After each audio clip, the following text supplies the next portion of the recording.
समझ नहीं आया महादेव। दशानन को तो सभी जीवों से अभय मिल गया था, फिर श्री राम के जन्म का इससे क्या संबंध? ये बात इतनी निश्चित होकर कैसे कह सकती हैं देवी? तनिक विचार करके देख लीजिए, कहीं कोई जाति प्रजाति छूट ना गई हो। इसमें विचारना क्या? न देव, न असुर, न यक्ष, न राक्षस, न नाग, न पक्षी, न जंतु, न किन्नर, न गंधर्व, न बेताल, न पिशाच, कोई नहीं मार सकता। कोई नहीं?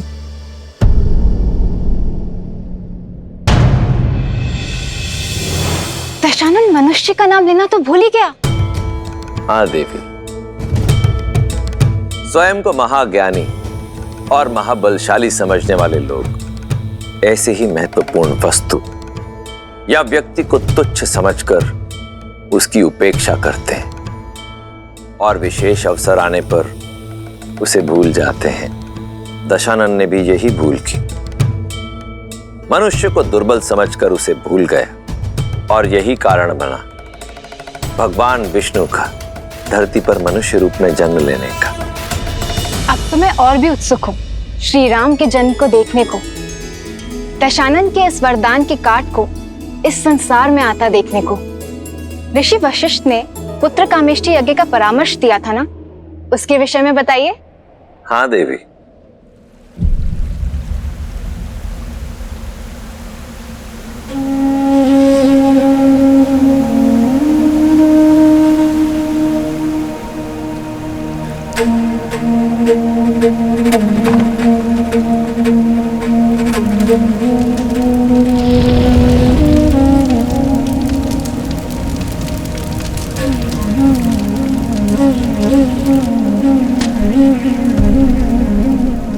ये क्या हो गया मुझसे?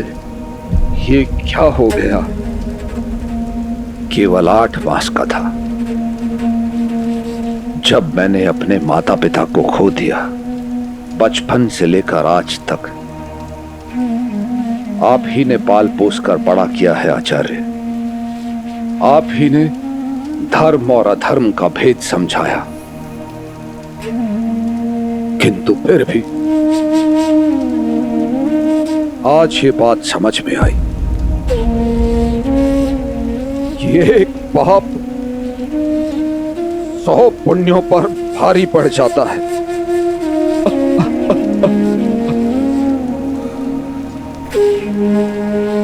गुरुदेव, भूल मनुष्य से होती है राजन, परंतु आपने क्षमा मांगी अपराध के लिए। अपनी भूल को ना छिपाकर आप श्रवण के बूढ़े मां बाप को संभालने गए। इससे यह सिद्ध होता है राजन कि आपकी मंशा शुभ थी। केवल मंशा का शुभ होना ही पर्याप्त नहीं, मंशा के साथ साथ मार्ग भी शुभ होना चाहिए। गुरुदेव, मैंने रघुकुल और अयोध्या के सिंहासन को लज्जित किया है। आशा मत खोइए राजा, अब निराशा के अतिरिक्त शेष ही क्या है गुरुदेव? रघुवंश को उसका वंशज नहीं दे पाया और अब ये श्राप कि पुत्र वियोग में मेरी मृत्यु होगी। पुत्र वियोग? जब पुत्र ही नहीं है तो फिर वियोग कैसा? पुत्र वियोग अर्थात गुरुदेव, मैंने जो अभी अभी कहा उसका क्या तात्पर्य है? यही ना कि इस श्राप को सार्थक होने के लिए मेरा पुत्र होगा, यही ना गुरुदेव? इसीलिए मैंने कहा था आशा मत छोड़ो राजन। अनजाने में भूल हुई है, परंतु आप अपना कर्तव्य नहीं भूले। मंशा ठीक थी, इसीलिए श्राप में भी एक वरदान निकल आया। किंतु कैसे आचार्य? पुत्र कामेष्ठी यज्ञ। हरि अनंत हरि कथानंता, कहहि सुनहि बहु विधि सब संता। रामचंद्र के चरित सुहाए, कल्प कोटि लगी जाहि न गाए।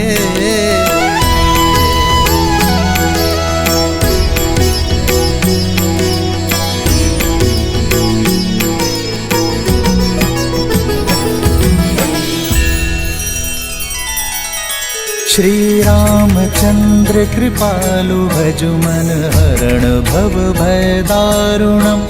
नव कंज लोचन कंज मुख कर कंज पद कंजारुणम्। सिया राम, सिया राम, सिया राम, सिया राम। आदर्श और मर्यादा की है ये कथा महापावनम। काट मद श्री से मिला दे श्रीमद् रामायणम, श्रीमद् रामायणम। सिया राम, सिया राम, सिया राम, सिया राम।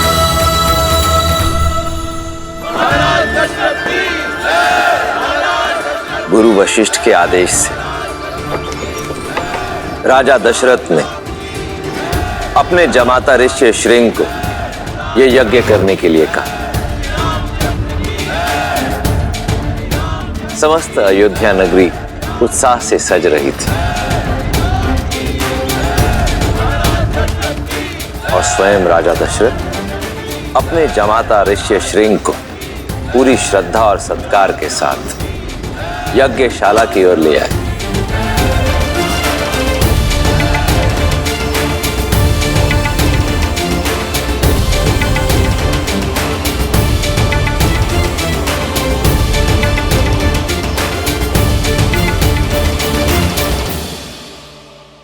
महाराज दशरथ, पुत्र कामेष्ठी यज्ञ हेतु संकल्प लीजिए। जी ऋषिवर।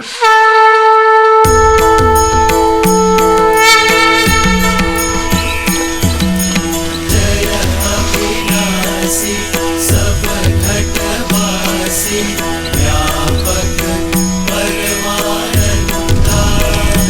जय जय अविनाशी सब घटवासी व्यापक परमानंदा। अविगत गोपीतम चरित पुनीतम मायारहित मुकुंदा।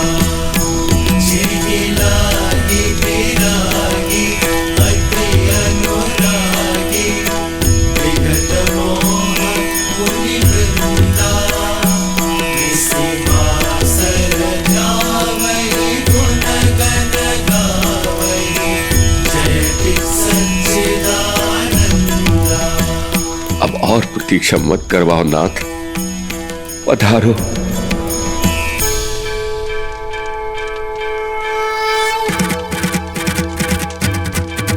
जय जय अविनाशी सब घटवासी व्यापक परमानंदा। जय जय अविनाशी सब घटवासी व्यापक परमानंदा। अविगत गोपीतम चरित पुनीतम मायारहित मुकुंदा। जिहि लागी विरागी अति अनुरागी विगत मोह मुनि वृंदा। निशिवासर ध्यावहि गुण गण गावहि जयति सच्चिदानंदा। जय जय अविनाशी सब घटवासी व्यापक परमानंदा। जय जय अविनाशी सब घटवासी व्यापक परमानंदा।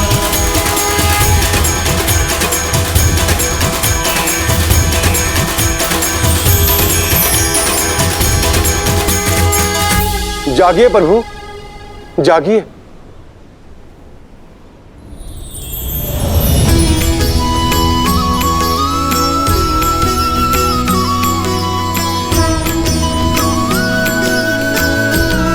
प्रभु, धरती रावण के पाप और अत्याचार से पीड़ित है।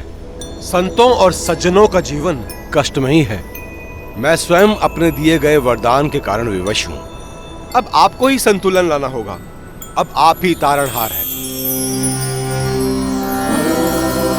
सिद्धलक्ष्मी परालक्ष्मी लक्षलक्ष्मी नमोस्तुते महालक्ष्मी नमः। रावण के पाप का गढ़ भर चुका है। ऋषि और सज्जनों के भयमुक्त होने का समय आ गया है। मैं शीघ्र ही पावन नगरी अयोध्या में मानव रूप में अवतार लूंगा। नारायण नारायण।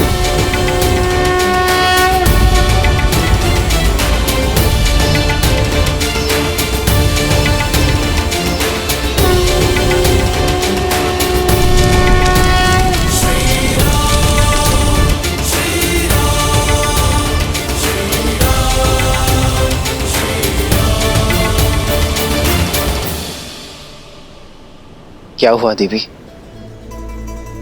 मेरे जाने से व्यतीत हो गई। सृष्टि का संतुलन बनाना मेरा कर्तव्य है देवी, और इसी कारणवश मुझे जाना ही होगा। जानती हूँ, और आप जब भी जाते हैं वैकुंठ कुंठित हो जाता है।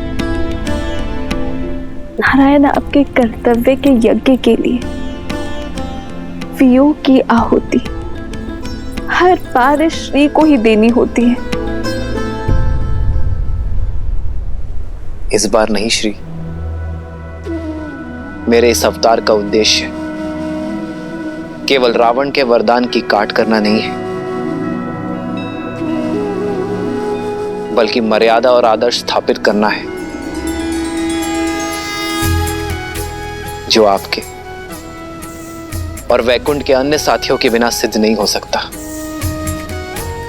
इसलिए इस अवतार में पूरा वैकुंठ मेरे साथ जाएगा देवी। भगवान के अवतार का केवल नहीं गुणगान, और आप मेरी प्रतिछाया होंगी, कैसे नारायण बने क्योंकि अपनी श्री के बिना ज्ञान है। इस विष्णु का कोई अस्तित्व नहीं है देवी। वैसे ही सीता के बिना राम भी अधूरा होगा देवी।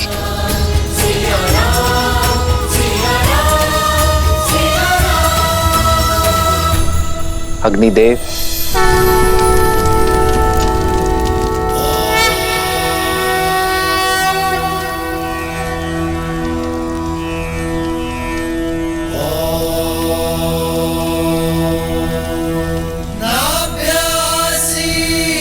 नाभ्यासीदन्तरिक्षं शिष्णोद्यो समावर्तत पद्मयां भूर्मि दिशः श्रोत्रखालो कानकल्पयन्।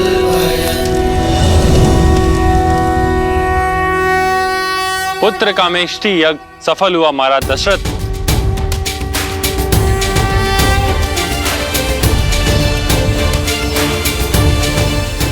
और उसका फल ये पवित्र पायस, इसे अपनी पत्नियों में बांट दीजिए।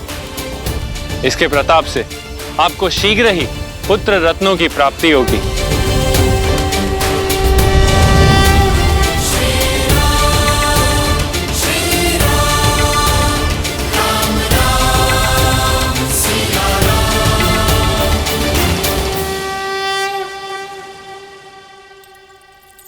कौशल्या,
महाराज, क्या मैं पायस का एक भाग सुमित्रा को दे सकती हूँ?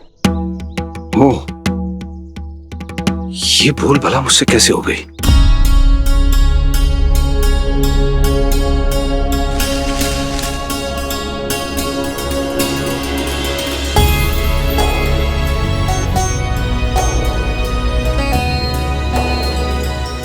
सुमित्रा, अद्भुत है तुम्हारे लिए सबका ये प्रेम।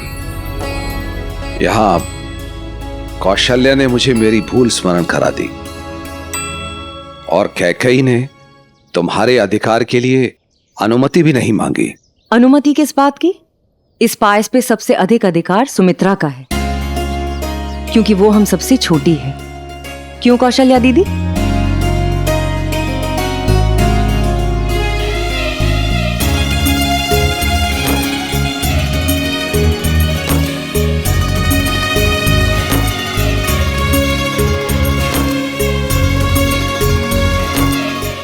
आप दोनों ने सदा ही अपने प्रेम की छाया मुझ पर रखी है दीदी, तो मेरा भी वचन है कि मेरी संतान आप दोनों के पुत्रों की छाया बनकर रहेगी।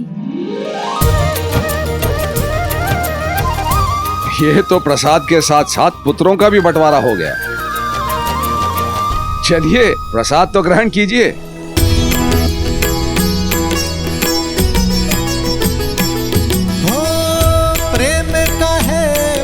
प्रसाद बड़ा पावन, ज्यों ज्यों बढ़ता ये बढ़ता सौभागन।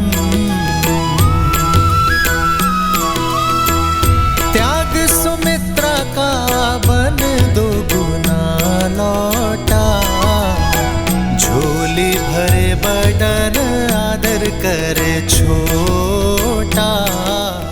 महाराज दशरथ, इस प्रसाद के 4 भाग हुए हैं, इसलिए आपको 4 पुत्र रत्नों की प्राप्ति होगी।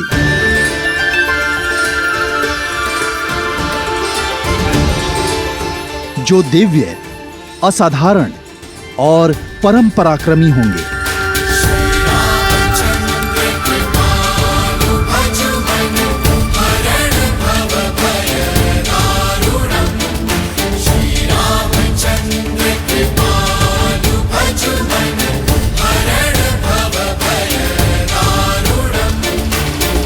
आनंद आ गया।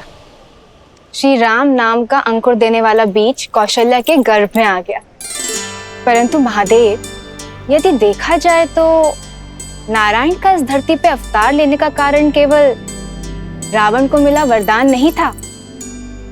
आप भी एक बड़े कारण थे। ना तो आप उसे चंद्रहास देते और ना ही वो इतना शक्तिशाली होता कि संसार के लिए संकट बन जाता। उसे रावण नाम भी तो आपने ही दिया था। हाँ देवी, पर मैंने रावण को जो भी दिया उसके कर्म फल स्वरूप ही दिया। जैसे ब्रह्मदेव ने रावण के तप कर्म का फल उसे वरदान स्वरूप दिया, वैसे ही चंद्रहास भी रावण के कर्म का ही फल थी। आपको वो पल तो स्मरण ही होगा जब अपने अहंकार के मद में चूर दशानन कैलाश पर्वत आया था।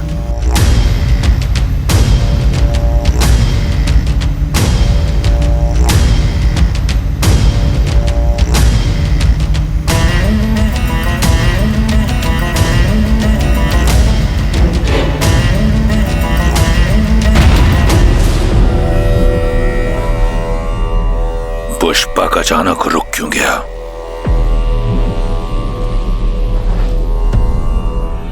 पुष्पक,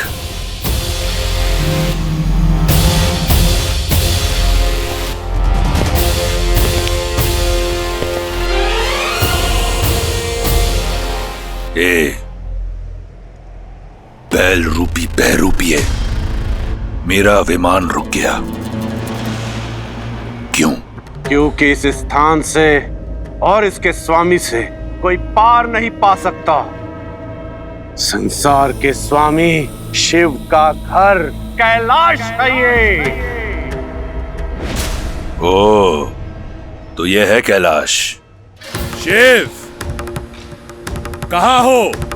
देवताओं पर विजय पाने के बाद तुम ही मेरा लक्ष्य थे। बहुत कर लिया तुमने संसार को भ्रमित। अब इस संसार में मैं ही सबसे शक्तिशाली हूं और संसार की हर श्रेष्ठ वस्तु पर अब मेरा अधिकार है। इसलिए मेरी शरण में आ जाओ। मैं स्वयं ही कैलाश को उखाड़कर लंका ले जाऊंगा। तुम मुझे रोकोगे? तुम हो कौन? नंदी, शिव का गण, कैलाश का रक्षक।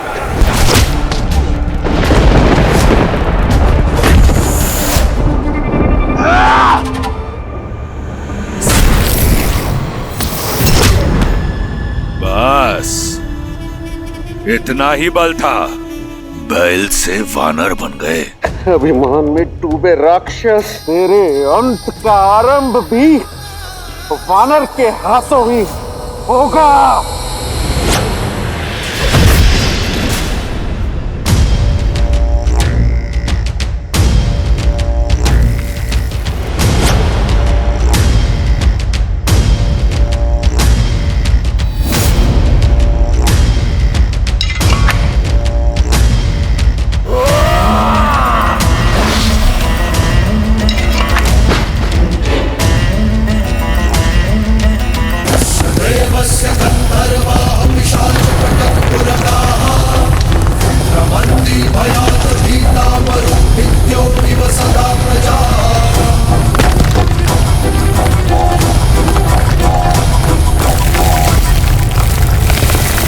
अब देवों का देव भी लंका में रहेगा, मेरी कृपा में।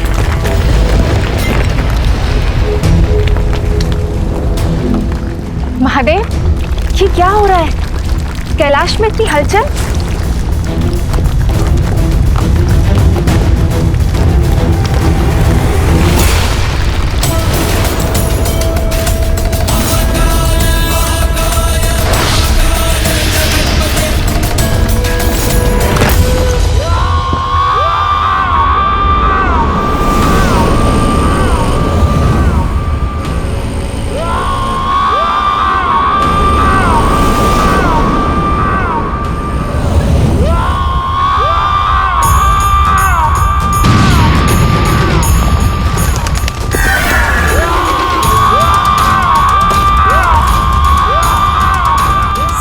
ये किसकी पुकार है?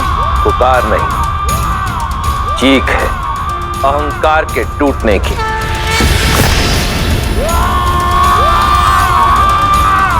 महादेव, कौन है ये? इसके रुदन से मेरे कानों में पीड़ा हो रही है। रोकिए इसे। महादेव, मुझे मेरी भूल समझ आ गई। मेरा अहंकार टूट गया। दर्शन दीजिए। महादेव, दर्शन दीजिए।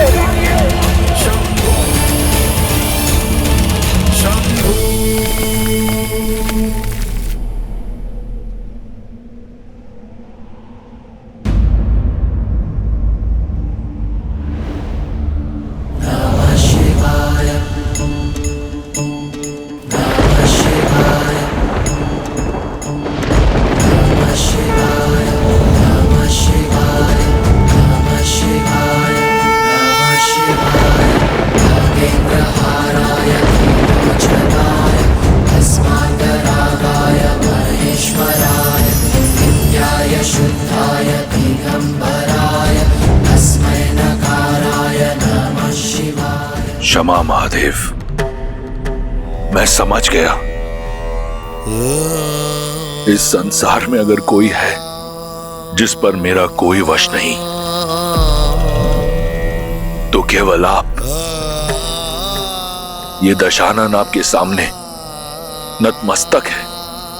आज से मेरे लिए केवल आप पूजनीय है, सदा के लिए केवल आप मेरे इष्ट देव रहेंगे। मैंने आपको रुष्ट किया है। अपने अभिमान से पीड़ा पहुंचाई है आपको। जब तक आप मुझसे प्रसन्न नहीं होते, मैं आपकी आराधना करता रहूंगा।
तुम्हारी भक्ति, ज्ञान, इस मंत्र के उच्चारण और इसकी रचना से मैं प्रसन्न हुआ दशानन। तुम्हारे रुदन ने तीनों लोकों को गुंजा दिया, परंतु ये चीत्कार तुम्हारी शारीरिक पीड़ा का नहीं, ये तुम्हारे अहंकार के टूटने का रुदन था। इसलिए आज से ये संसार तुम्हें एक नए नाम से पुकारेगा, रावण।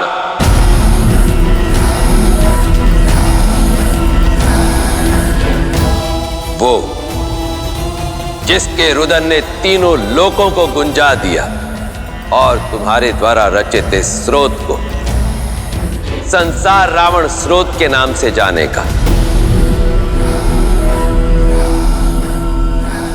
हर हर महादेव।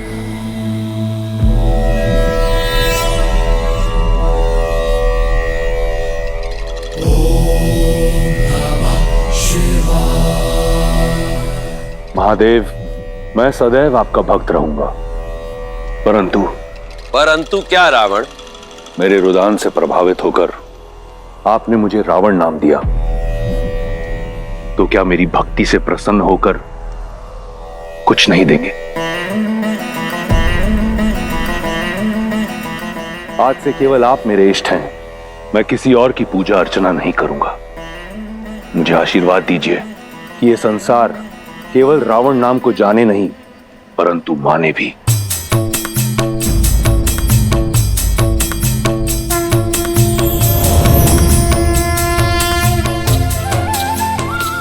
ये दिव्य खड्ग चंद्रहास है, ये अजय है रावण। तुम्हारी भक्ति के कर्म फल स्वरूप मैं ये तुम्हें देता हूं।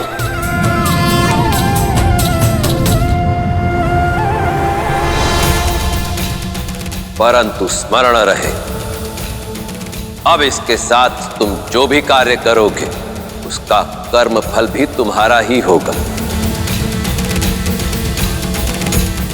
अब ये तुम पर निर्भर करता है रावण कि तुम इसके साथ पुण्य की फसल काटते हो या पाप की।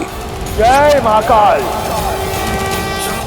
देखा देवी, मैंने तो रावण को जो भी दिया उसके कर्मों का फल ही दिया था। अब उसने पुण्य के स्थान पर पाप अर्जित किए तो वो तो उसका चयन हुआ ना। उस समय उसकी भक्ति के बदले उसे चंद्रहास मिली थी और अब उसके अत्याचारों का कर्म फल देने के लिए ही जन्म लेने वाले हैं श्री राम।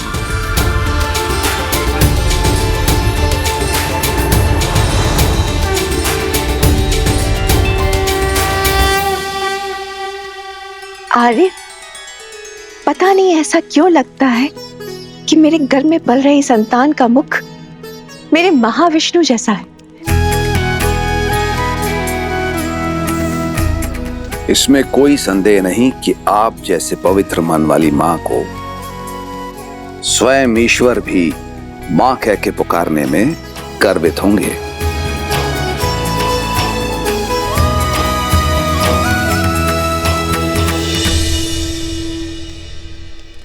पवन की दिशा बदल रही है कैकई। कहां? पवन तो और शीतल होती जा रही है। आंखें खोलो कैकई।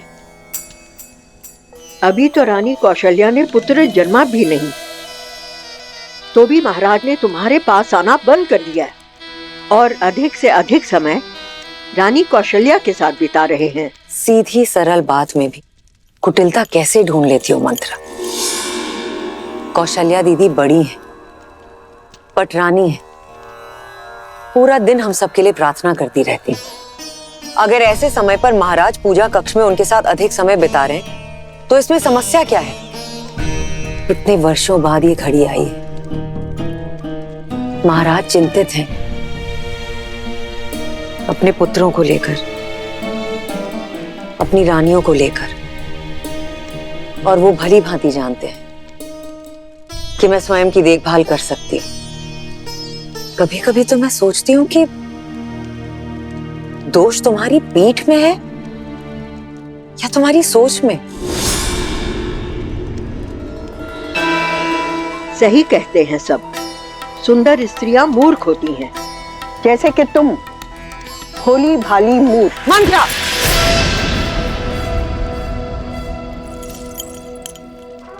क्या मैंने तुमसे परामर्श मांगा? कैकई, मैंने तुम्हें परामर्श दिया क्योंकि ये मेरा कर्तव्य है। कैकई, मैं तुम्हारे साथ हूँ क्योंकि मैं तुम्हें संभालना चाहती हूँ, तुम्हारे हित के बारे में सोचती हूँ, पर तुम्हें मेरी बात समझ में नहीं आती। मुझे लगता है तुम्हारे पिता अश्वपति से बात करनी होगी। दशरथ ने उन्हें दिया हुआ वचन। अभी इसी क्षण मेरे कक्ष से बाहर निकलो। लेकिन कैकई, अभी मेरी एकांत।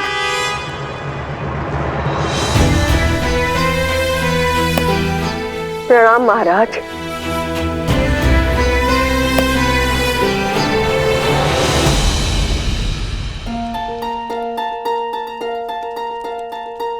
ऐसी अवस्था में दासों पर क्रोधित होना अच्छा नहीं है। तो क्या करती? वो बूढ़ी दासी ना। आइए बैठिए। दासी से समस्या है तो ये दास प्रस्तुत है।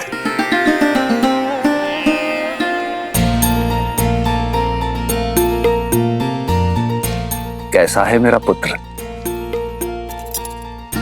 पिता हैं आप, अपने पुत्र की धड़कन पहचान लीजिए। मेरे पुत्र का हृदय अपने बड़े भाई के लिए धड़क रहा है। अच्छा, तो कौशल्या दीदी की संतान का हृदय किसके लिए धड़क रहा है? मेरे लिए। अद्भुत। किसी का हृदय भाई के लिए धड़क रहा है और किसी का अपने पिता के लिए। और हम बेचारी माताओं का क्या? हमारे लिए किसका हृदय धड़के? इस दास का।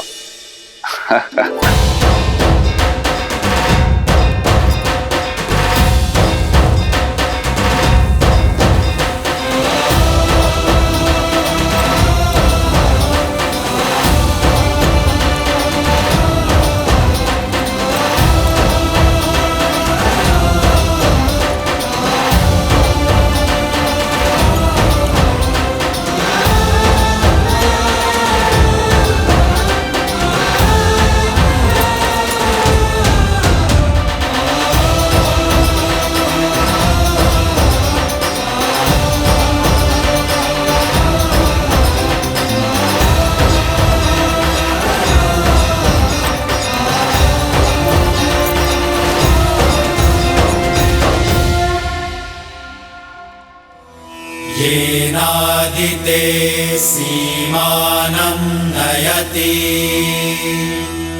प्रजापतिर्महते सौभगाय तेनाहमस्य सीमानं नयामि प्रजामस्य जरदष्टि गृह्णामि। सीमांत संस्कार 16 संस्कारों में तीसरा है देवियों। यह संस्कार उस वक्त किया जाता है जब गर्भ में पल रही संतान में सुनने की, समझने और भाव ग्रहण करने की क्षमता आ जाती है। इस संस्कार के भाव हैं कि आने वाली संतान शुभ संस्कार, स्वस्थ मन और शरीर के साथ इस संसार में आए। कैकेयी नरेश महाराज अश्वपति पधार रहे हैं।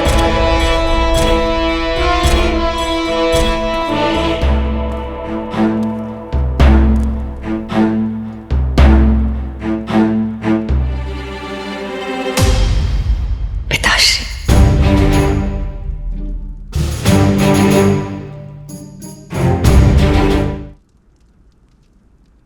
प्रणाम महाराज अश्वपति, पधारिए। बधाई हो अयोध्या राज। आपको भी। पिता बनने वाले हैं आप। धन्यवाद। आशा है कैकेयी का हाथ मांगते समय जो शब्द आपने कहे थे वो आपको स्मरण होंगे। स्मरण है महाराज। मैं फिर से दोहरा देता हूं। आपने हमें वचन दिया था कि मेरी पुत्री कैकेयी का पुत्र ही अयोध्या का युवराज बनेगा।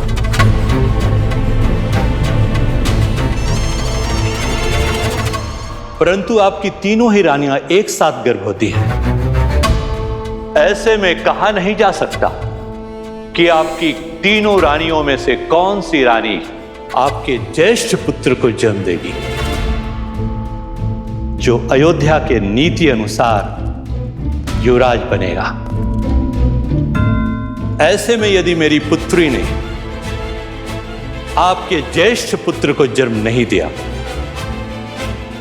तो आप अपना वचन भूल मत जाइएगा। मेरा ही नाती अयोध्या का युवराज होना चाहिए।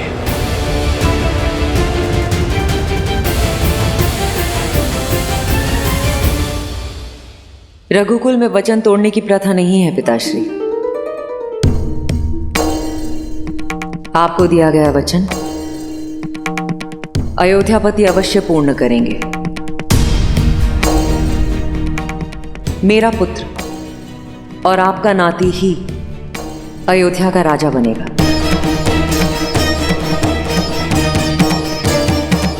चाहे वो मेरी कोख से जन्मे या किसी और की।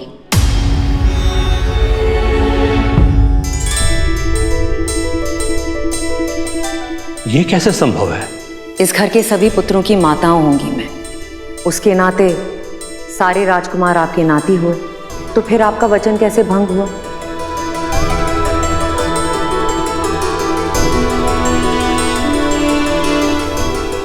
आप अपनी पुत्री के भविष्य के बारे में सोच रहे हैं और मैं अपने पुत्र के भविष्य के बारे में। आज मेरा सीमंत संस्कार हुआ है। आज से मेरी कोख में पल रही संतान में चेतना आई है। सब सुन सकता है वो, हर भाव ग्रहण कर सकता है। क्या भाव दूंगी मैं उसे कि उसकी मां एक ऐसे कुल से आती है जहां राजपाट के लिए किसी को वचनबद्ध किया जाता है। अपने लोभ के लिए कुल की नीति को तोड़ दिया जाता है। नहीं पिताश्री, एक पिता अपनी संतान में प्राण डालता है, किंतु एक माता अपनी संतान में संस्कार डालती है। मैं चाहती हूँ जब भी कोई मेरे पुत्र को देखे तो उसमें रघुकुल के गर्व के साथ साथ कैकेयी के धर्म और संस्कार को भी देखे। मिताश्री, मैं अब कैकेयी की बेटी नहीं, मैं अयोध्या की कुलवधू, उस अयोध्या की जो मेरे होने वाले पुत्र की मातृभूमि है, और अपनी इस मातृभूमि का बल मैं कभी घटने नहीं दूंगी पिताश्री, कभी नहीं।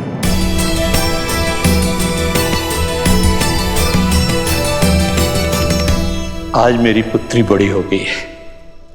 गर्व है मुझे कि आज मैं एक ऐसी पुत्री का पिता हूं जिसने अपने पति का मन पढ़ा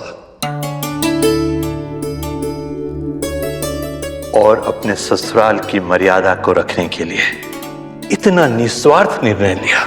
मैं पुत्री किसकी हूं? मेरी। और तुम्हारा पुत्र भी तुम्हारी ही भांति सदा निस्वार्थ रहेगा और धर्म के मार्ग पर चलेगा। कैकेयी,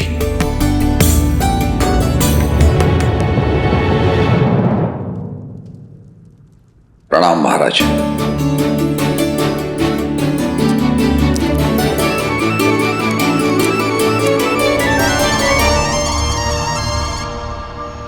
कैकेयी,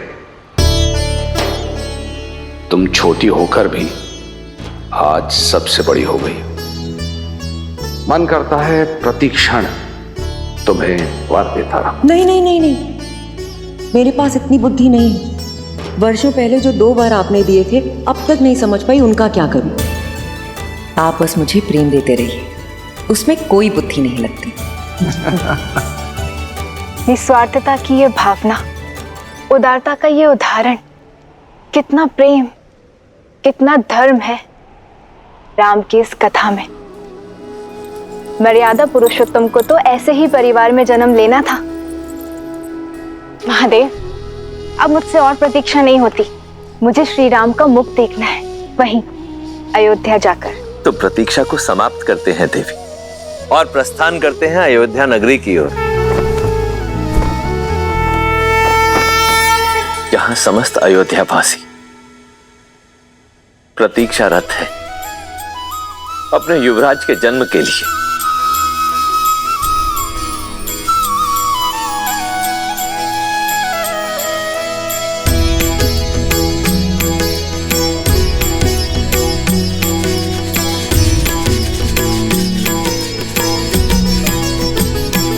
हो नवमी तिथि मधुमास पुनीता, शुक्ल पक्ष अभिजित हरिप्रीता, मध्य दिवस अति शीत न धामा, पावन काल लोक विश्रामा।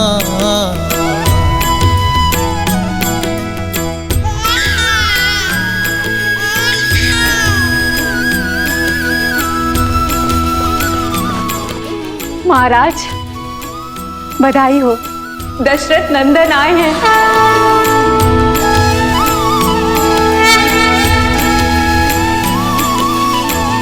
बधाई हो महाराज।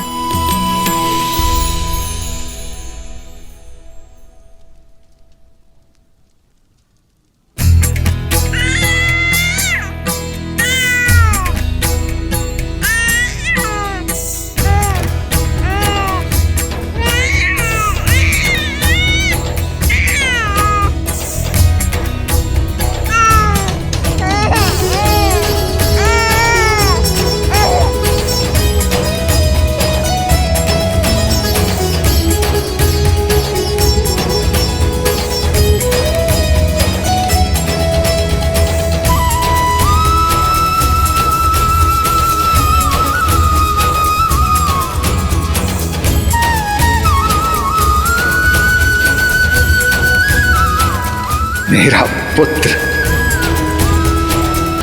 मेरा प्रिय पुत्र।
अयोध्या के युवराज की, अयोध्या के युवराज की, अयोध्या के युवराज की,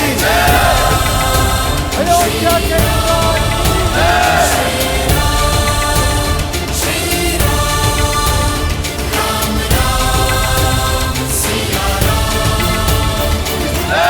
अयोध्या के युवराज की, अयोध्या के युवराज की, अयोध्या के युवराज की, अयोध्या के युवराज की।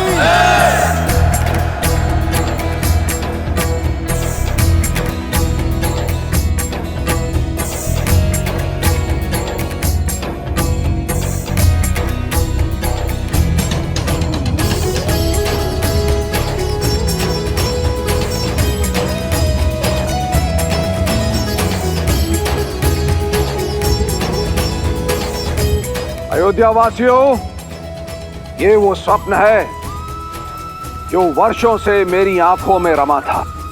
ये वो आशा है जो मेरी प्रजा के मन में बसी थी। ये वो प्रकाश है जो सूर्यवंश में रमा रहेगा। और ये वो कीर्ति है जो इक्ष्वाकु की विजय गाथाओं में रमी रहेगी।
श्री रामचंद्र कृपालु भजु मन हरण भव भय दारुणम नव कंज लोचन कंज मुख कर कंज पद कंजारुणम। सिया राम, सिया राम, सिया राम, सिया राम। आदर्श और मर्यादा की है ये कथा महापावनम।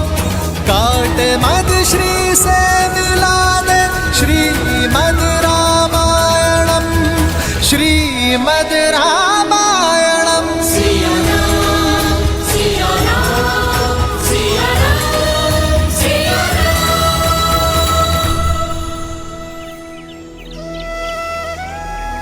श्री राम के जन्म के अगले दिन कैकेयी ने एक पुत्र को जन्म दिया, भरत, जो नारायण के शंख पांचजन्य का अवतार थे। और उसके अगले दिन देवी सुमित्रा ने जुड़वा बालकों को जन्म दिया। सुमित्रा के बड़े पुत्र लक्ष्मण स्वयं शेषनाग का मानव अवतार थे और छोटा पुत्र शत्रुघ्न कोई और नहीं स्वयं सुदर्शन चक्र थे। बाल चरित चहु बंधु के बनज विपुल बहुरंग, नृप रानी परिजन सुकृत मधुकर बारी बिहंग।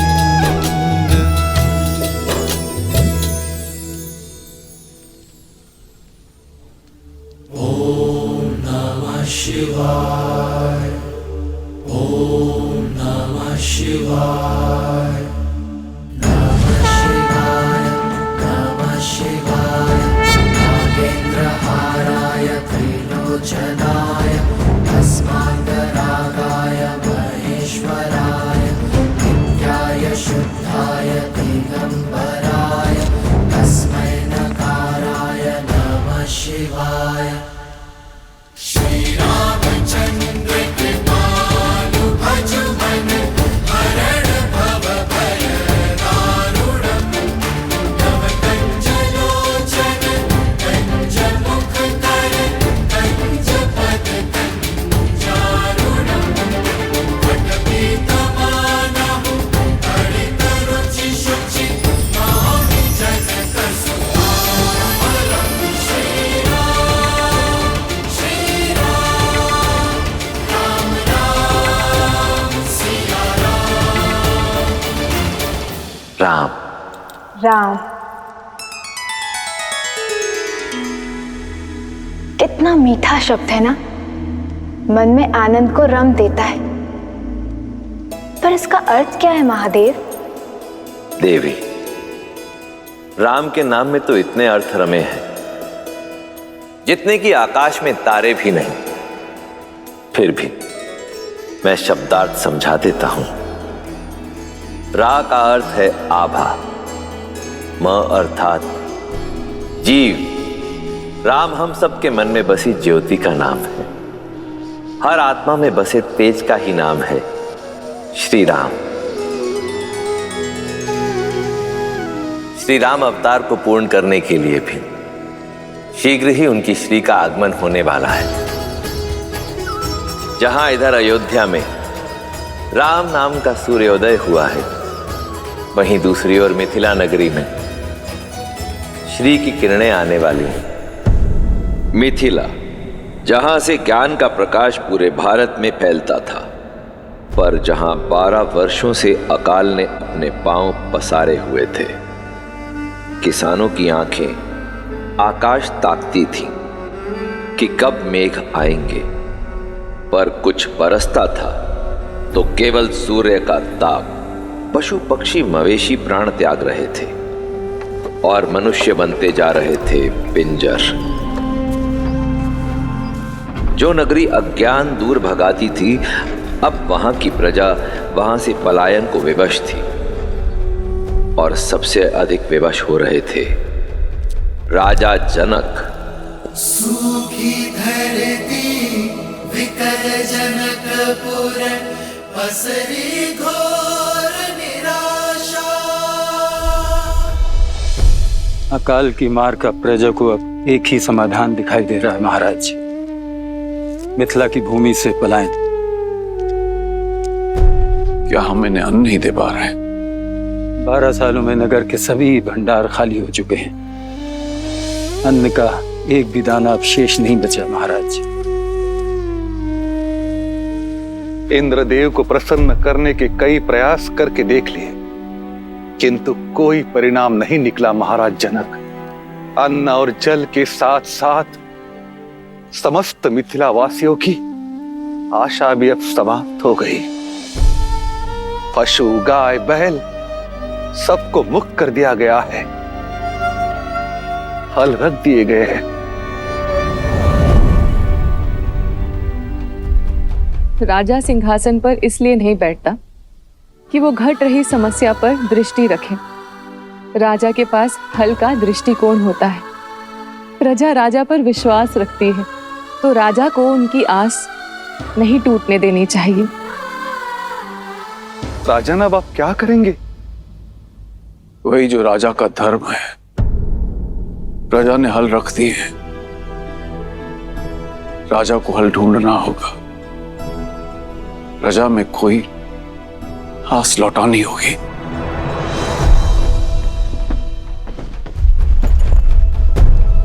चले जनक हल स्वयं उठाकर, भर कर मन में आशा, भर कर मन में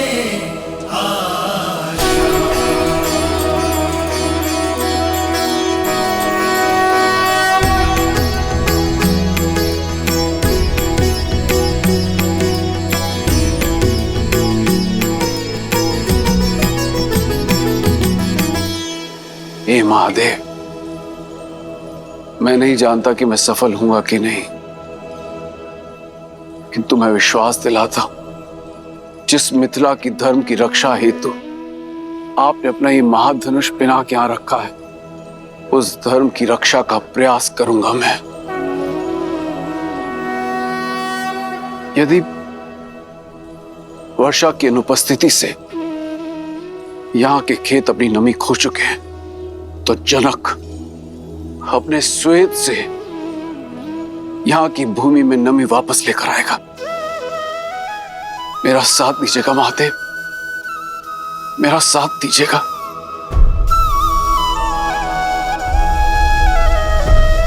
हर हर महादेव, हर हर महादेव, हर हर महादेव, हर हर महादेव।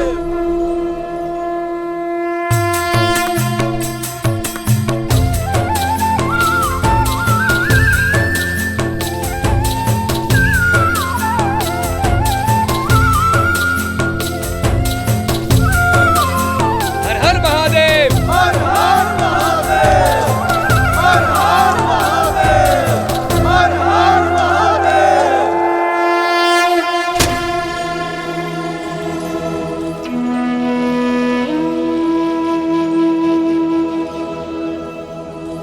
चले जनक हल स्वयं उठाकर, भर कर मन में आशा।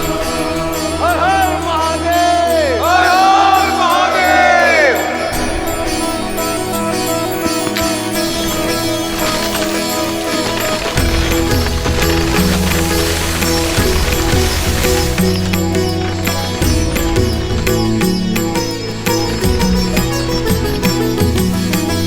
बंजर भूमि कृपहल चलाए, चारों कलश में संतति पाए। छवि को देख आनंदित राजा, बरसने लगे नगर, बरसे आकाशा।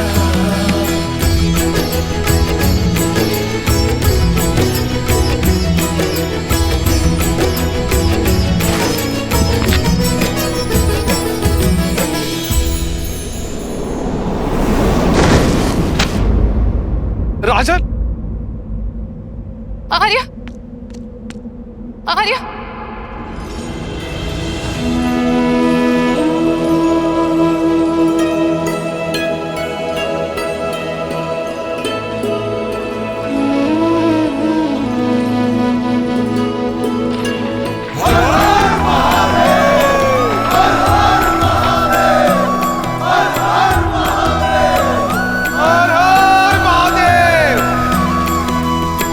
बंजर भूमि कृपहल चलाए, चारों कलश में संतति पाए।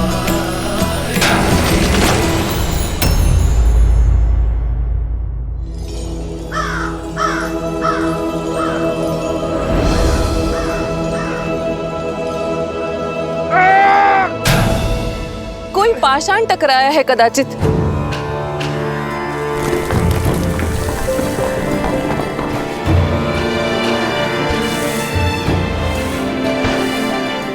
आर्य, यहाँ पेटी?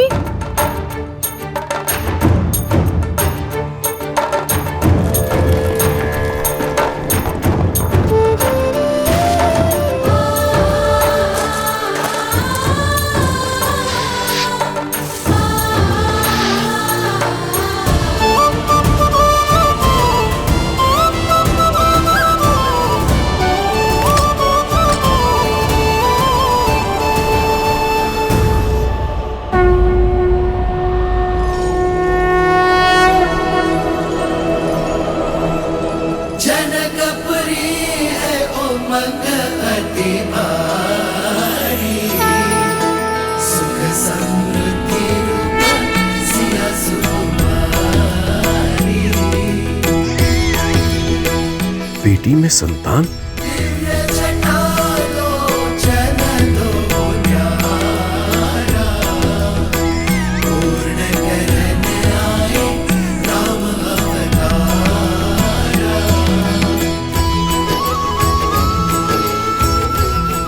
किसने रखा होगा इसे यहाँ?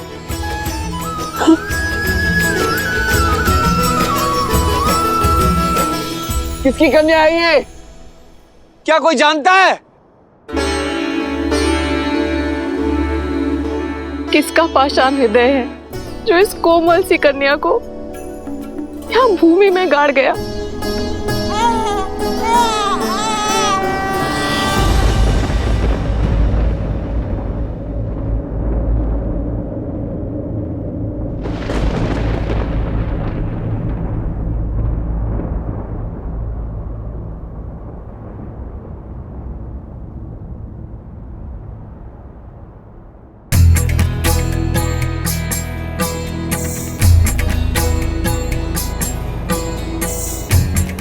राजन, ये कोई साधारण कन्या नहीं, दिव्य है।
हे महादेव,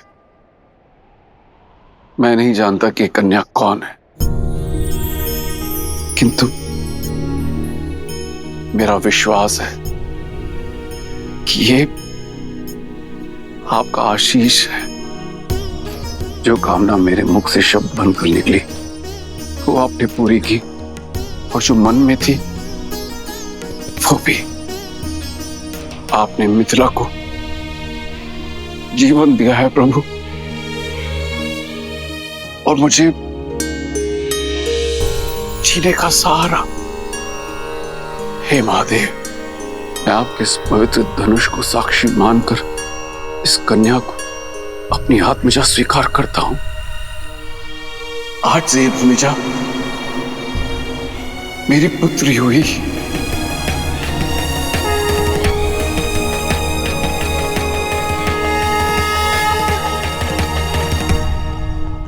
राजन, ये कन्या आज वैशाख मास के शुक्ल पक्ष की नवमी तिथि पर कुंभ राशि में इस संसार में आई है। लग्न मिथुन और गण देव है। इसी कारण इस सुकन्या का नाम वर्णमाला के सा अक्षर से होना चाहिए। स से हल्के शीत के प्राण से प्रकट हुई है। मैं इसे नाम देता हूं सीता। सीता सीता हर हर महादेव! महाराज जनक की पुत्री जानकी, समस्त मिथिला में प्राण लाने वाली मैथिली, विदय का प्रकाश, वैदेही, मेरी भूमिजा।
महारानी, छोटी महारानी ने राजकुमार लक्ष्मण को लाने के लिए कहा है। मैं लेके चलती हूँ।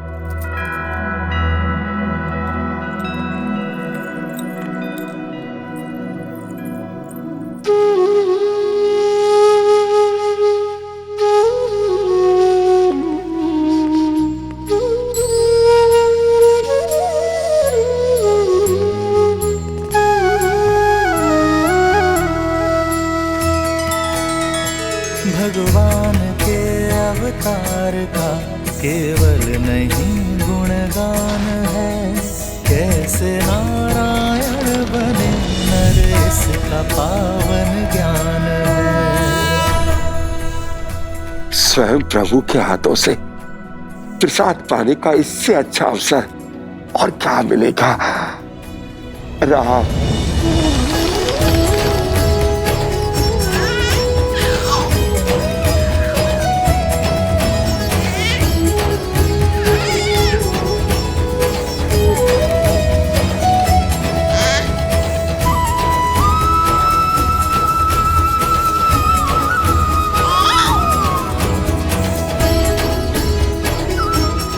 राम,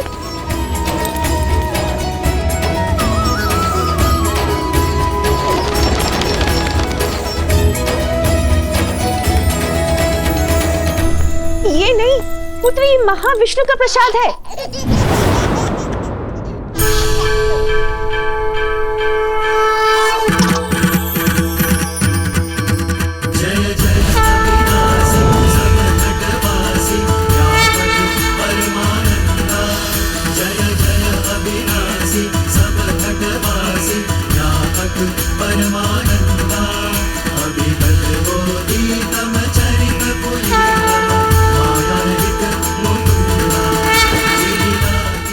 प्रभु, ये कैसी माया है? क्यों मुझे मेरे राम में आपकी छवि दिखाई पड़ती है?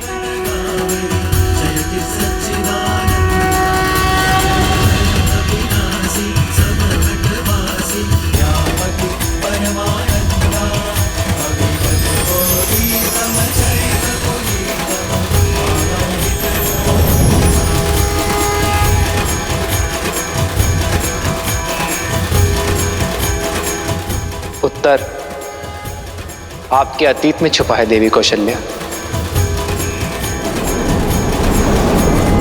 सतयुग में आप मां शत्रुपा के रूप में जन्मी थी और महाराज दशरथ मनु गोमती नदी के तट पर कठोर तपस्या करके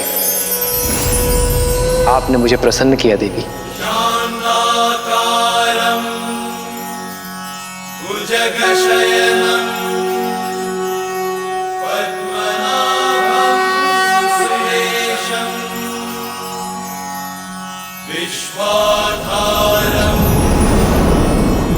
गगनसदृशं। मैं प्रसन्न हुआ मनु, वर मांगो। एक ही अभिलाषा है प्रभु, आप हमारे पुत्र के रूप में जन्म लें। आपकी इच्छा अगले जन्म में अवश्य पूर्ण होगी। और आपकी क्या अभिलाषा है देवी? जब हम मनुष्य रूप में पुनः जन्म ले, तब मुझे स्मरण रहे कि मेरे पुत्र के रूप में आप हैं। आपके इस रूप का आनंद लेना चाहती हूँ। तथास्तु, तथास्तु। अब मुझे समझ में आया प्रभु, वरदान के कारण आपने मेरे राम के रूप में जन्म लिया है ना, परंतु आपको स्मरण रखने का वर मांगकर बहुत बड़ी भूल कर बैठी प्रभु। उस समय एक भक्त बनकर सोचा, मां बनकर नहीं, एक भक्त बनकर भगवान को पूजना नहीं चाहती, एक मां बनकर आपको पुत्र की भांति प्रेम करना चाहती हूँ। क्या मेरी स्मृति से आपके विष्णु होने का ज्ञान मिटा सकते हैं प्रभु? केवल मेरे पुत्र बनकर मेरे समीप रही है, मुझे मां कहकर पुकारिए। मां आग्रह नहीं करती देवी, केवल आदेश देती है।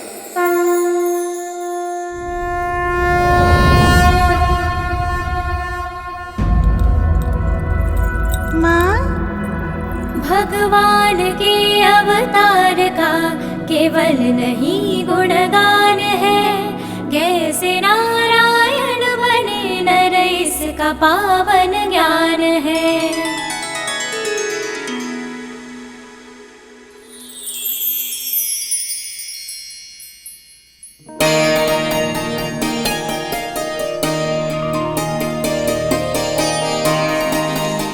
राम लला आओ, लक्ष्मण शत्रुघ्न आओ आओ।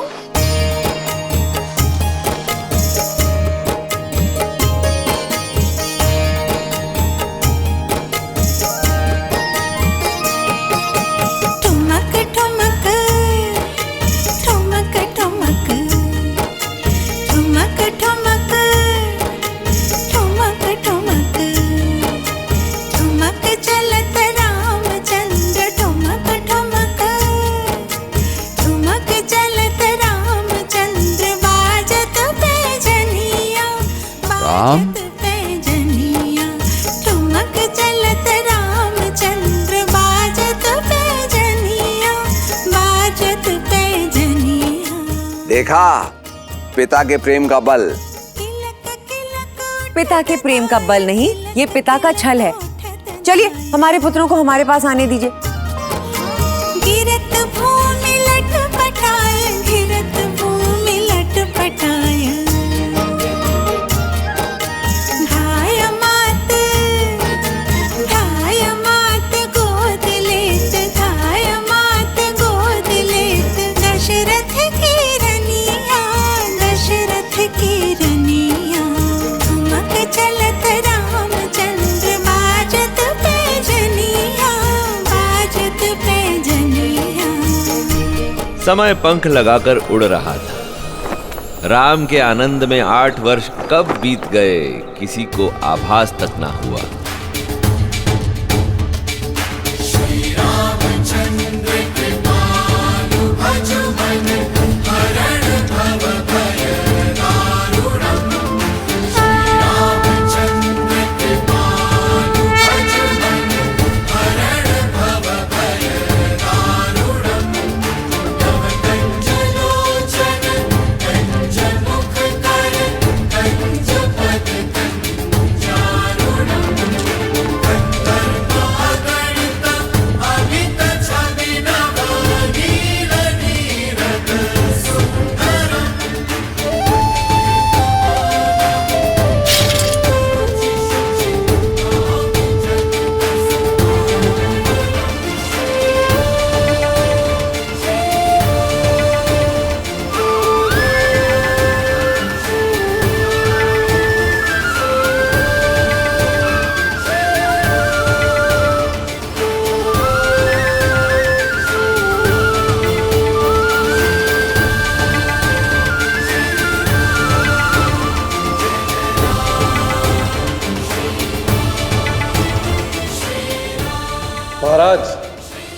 चोरी इसी ने की है।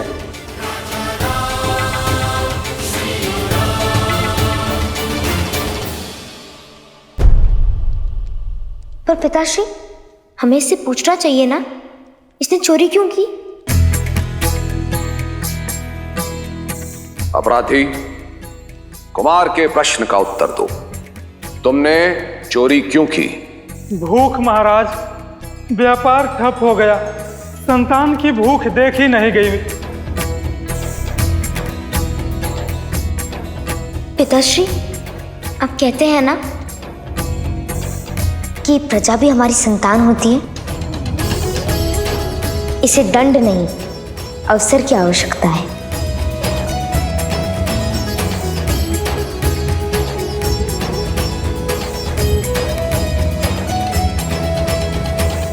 कुमार ने सही कहा। यदि संतान भूखी है तो दोष पिता का है। अयोध्या राज्य में यदि कोई भी भूखा है तो राज्य का कर्तव्य है कि उसे अनाज दिया जाए।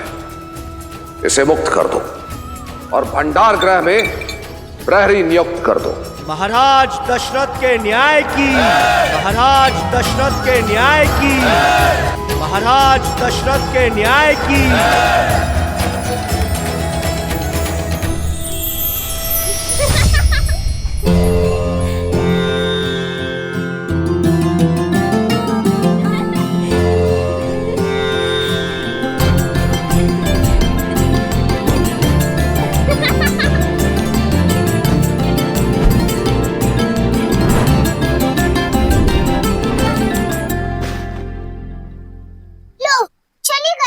उर्मिला दीदी, वहाँ सिर्फ धनुष है, जानती हो ना, वहाँ नहीं फेंकना था।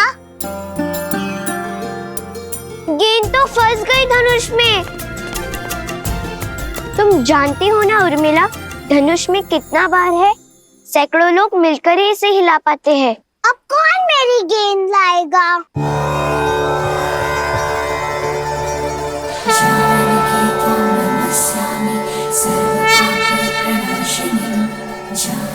उर्मिला, वो देखो।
सुना कैकई, महाराज प्रतिदिन राम को राजसभा लेकर जाते हैं। उन्हें लगता है कि राम का मुख उनमें करुणा जगाता है। ये तो अति शुभ है। राम मेरा सबसे बड़ा पुत्र है, अयोध्या का भावी युवराज है। यदि राम के कारण प्रेम और दया का भाव फैल रहा है तो उसमें समस्या क्या है? और भरत का क्या? भरत का क्या? भरत राम का छोटा भाई है। राम जैसा तेजस्वी भाई उसका नेतृत्व करेगा और उसके तीनों छोटे भाई उसकी सहायता। ये सोचकर ही मन आनंद से भर उठता है।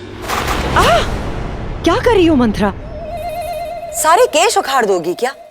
केशों के उखड़ने की पीड़ा है, अपने पुत्र के भविष्य की नहीं।